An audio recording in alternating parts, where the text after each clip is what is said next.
আল্লাহ তুমি দয়ার সাগর রহমানুর রহিম, তোমার দয়ায় পূর্ণ আমার সারা নিশিদিন। আল্লাহ তাআলার দয়ার শেষ নেই, আল্লাহর মায়ার শেষ নেই, তিনি মায়ার সাগর। এজন্য মক্কার কাফির মুশরিকদেরকে বোঝানোর জন্য আল্লাহ প্রথমেই যে পরিচয়টা দিলেন, তিনি বললেন আমি দয়াময়। তোমরা রহমানকে চিনো না, রহমানকে জানো না, আমি মেহেরবান, আমি দয়ার সাগর, আমি মায়ার সাগর, আমার দয়ার কোনো শেষ নাই, কোনো সীমা নাই। চিল্লায় বলেন ঠিক কিনা? এজন্য আল্লাহ প্রথমে পরিচয় দিলেন আর রহমান, আমি দয়ার সাগর, আমি মায়ার সাগর। 2 নাম্বার পরিচয় আল্লাহ দিলেন আল্লামাল কোরআন, আমি শুধু দয়ার সাগর নই, তোমাদের হেদায়েতের জন্য আমি কোরআন নাজিল করে দিয়েছি, যাতে মিসগাইডেড না হও, পথ হারা যাতে না হও। আমি দয়ার সাগর হয়ে বসে থাকলে তো হবে না, তোমাদেরকে তো গাইডলাইন দিতে হবে, তোমরা যাতে গাইডেড থাকো to the right way, to the right sense of direction. এজন্য আমি তোমাদের হেদায়েতের জন্য কোরআন নাজিল করেছি, তোমাদেরকে আমি কোরআন শিখিয়েছি। আল্লামাল কোরআন, আমি কোরআন শিখিয়েছি। এজন্য দুনিয়াতেও যারা কোরআন শিখায় তাদের মর্যাদা বাড়ায় দেয় কে? বিশ্বনবী বললেন খায়রুকুম মান তাআল্লামাল কোরআন ওয়া আল্লামা, তোমাদের মধ্য থেকে ওই ব্যক্তি আল্লাহর কাছে সবচাইতে বেশি সেরা যে নিজে কোরআন শিখে অন্যরে শিখায়া দেয়। আপনি কোরআন শিখলে আপনি সেরা, আবার আপনি যদি শিখায়া দেন তবেও আপনি সেরা।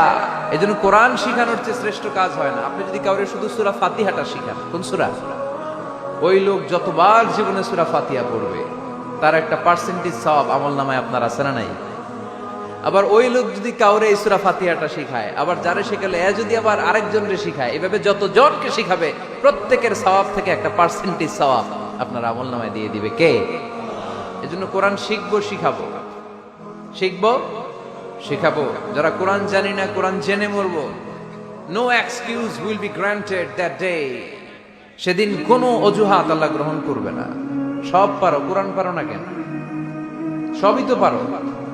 হিন্দিতে কথা বলতে পারো, ইংরেজিতে কথা বলতে পারো, কোরআন পারলা না কেন? কোনো মাফ করবে আল্লাহ? না। আর যারা কোরআন বেশি বেশি পড়বে তাদের জান্নাতের বিল্ডিং লম্বা করে দিবে কে? আল্লাহ বলবেন ইকরা ওয়ারতাকি ওয়ারাতিল কামা কুনতা তুরাতিলু ফিদ দুনিয়া ফাইন্না মানজিলাতাকা ফি আখিরি আয়াতিন তাকরাউহা।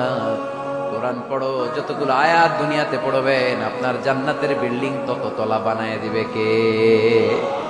এক অক্ষরে 10 নেকি, এক আয়াতে জান্নাতের বিল্ডিং 1 তলা উঁচু। সুবহানাল্লাহ বলতে পারলেন না? এজন্য আল্লাহ বললেন আর রহমানু আল্লামাল কোরআন খালাকাল ইনসান আল্লামাহুল বায়ান। আমি রহমান, দয়ালু। শুধু তাই নয়, আমি কোরআন শিখিয়েছি। কোরআন শিখিয়েছে কে? এজন্য আমরাও শিখাবো, আমরাও শিখাবো। 3 নম্বর আল্লাহ পরিচয় দিলেন খালাকাল ইনসান, আমি শুধু রহমান নই, আমি শুধু কোরআনের শিক্ষক নই, আমি মানব জাতির স্রষ্টা। মানব জাতিকে তৈরি করেছে কে? গোটা বিশ্বের মানুষগুলো, বিজ্ঞানীগুলো কত কিছু বানায়। মানুষগুলো মাইক বানায়, মোবাইল বানায়, ক্যামেরা বানায়, কম্পিউটার বানায়, জেট প্লেন বানায়, স্যাটেলাইট চ্যানেল বানায়, কিন্তু একটা মানুষ আর একটা মানুষ বানাতে পারে নাকি? মানুষ বানাতে পারে একজন, তিনি কে? খালাকাল ইনসান, তিনি মানুষ বানিয়েছেন। মানুষ বানানোর আবার 3 সিস্টেম। কয় সিস্টেম? সবাই বলেন। সিস্টেম নাম্বার 1, বাবাও নাই, মাও নাই, সাইয়েদানা আদম আর হাওয়া আলাইহিস সালাম। বাবা আছে, মা আছে। সিস্টেম নাম্বার 2, মা আছে, বাবা নাই, সাইয়েদানা ঈসা আলাইহিস সালাম। সিস্টেম নাম্বার 3, আমরা সলিমুদ্দি কলিমুদ্দি যারা আছে, আমাদের মাও আছে, বাবাও আছে। আবার আদম আলাইহিস সালামকে আল্লাহ তৈরি করলেন 3 সিস্টেমে। কয় সিস্টেম? সিস্টেম নাম্বার 1, মাটি নেয়া হলো, যেহেতু খালিকুম বাশারাম মিন তিন, মাটি থেকে তৈরি। এই মাটিটাকে কোরআন বলেছে তিনুন লাজিব, এঁটেল মাটি। কি মাটি? এঁটেল মাটি দিয়ে মূর্তি টুর্তি সাইজ করা যায় না। এর উপরে আল্লাহ বৃষ্টি দিলেন 40 বছর, তারপরে এটা হয়ে গেল হামাইম মাসনুন, কাদামাটি। কি মাটি? কাদামাটি। এবার কাদামাটির উপর বৃষ্টি দিলেন 40 বছর, এরপরে এটা হয়ে গেল চমৎকার সুন্দর মাটি। এর উপর আল্লাহ সাইয়েদনা আদম আলাইহিস সালামের 60 হাত লম্বা কায়া বানালেন, দেহ। আদম আলাইহিস সালাম লম্বায় কয় হাত? 60 গজ বা 60 হাত। এবং আমরাও যারা জান্নাতে ঢুকবো আমাদের সাইজ 60 হাত লম্বা বানায় দিবে কে? সেই বুখারীর বর্ণনা, লাম্মা খালাকাল্লাহু আদম ওয়া কানা তুলুহু 60 যিরাআন। যখন আল্লাহ তাআলা আদম আলাইহিস সালামকে বানালেন, 60 হাত লম্বা করে বানালেন। বানানোর পরে ওই মূর্তির উপর, ওই দেহের উপর আল্লাহ তাআলা সূর্যের প্রখর কিরণ আর তাপ দিলেন 40 বছর। কয় বছর? এই 3 ধাপে সাইয়েদনা আদম আলাইহিস সালামকে বানানোর পরে রূহের ফুৎকার দিলেন, আর সাইয়েদনা আদম আলাইহিস সালাম কথা বলতে শুরু করলেন। পড়েন সুবহানাল্লাহ। আবার আমাদের সৃষ্টিরও 3টা ধাপ। 1 নাম্বার ধাপ নুতফা, আরেক নাম্বার ধাপের নাম হলো আলাকা, আরেক নাম্বার ধাপের নাম হলো মুদগাহ। প্রথমে ছিলাম নাপাক পানি, তারপরে হয়ে গেলাম জমাটবদ্ধ রক্তপিণ্ড, তারপরে হয়ে গেলাম গোশতপিণ্ড। নাপাক পানি থেকে রক্তপিণ্ড হলাম, রক্তপিণ্ড থেকে গোশতপিণ্ড হলাম। মায়ের পেটের ভেতরে, এই গোশতের ভেতরে আমার কঙ্কালটা ঢুকায় দিল কে? এরপর চামড়া দিয়ে আমারে প্যাকেট করা হলো। ফাতাবারাকাল্লাহু আহসানুল খালিকিন। সুন্দর করে দুনিয়ার বুকে আসার তৌফিক আমারে দিল কে?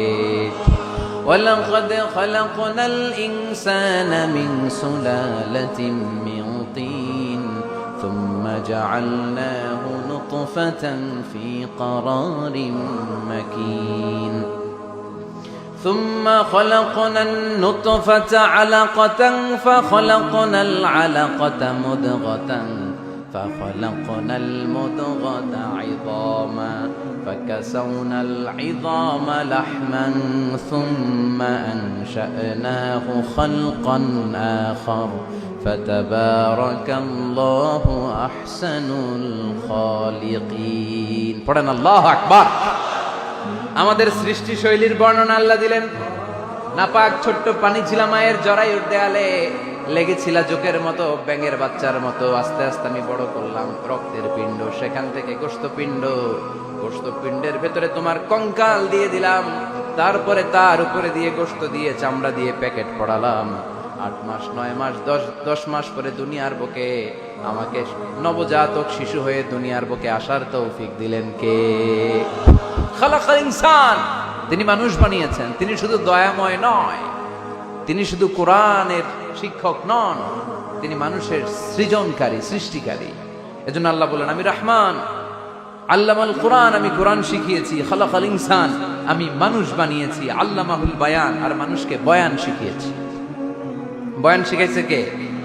দয়াময় রহমান শেখালেন কোরআন, বানালেন ইনসান, শেখালেন বায়ান। দয়াময় রহমান শেখালেন কোরআন, বানালেন ইনসান, শেখালেন বায়ান। ঠিক কিনা?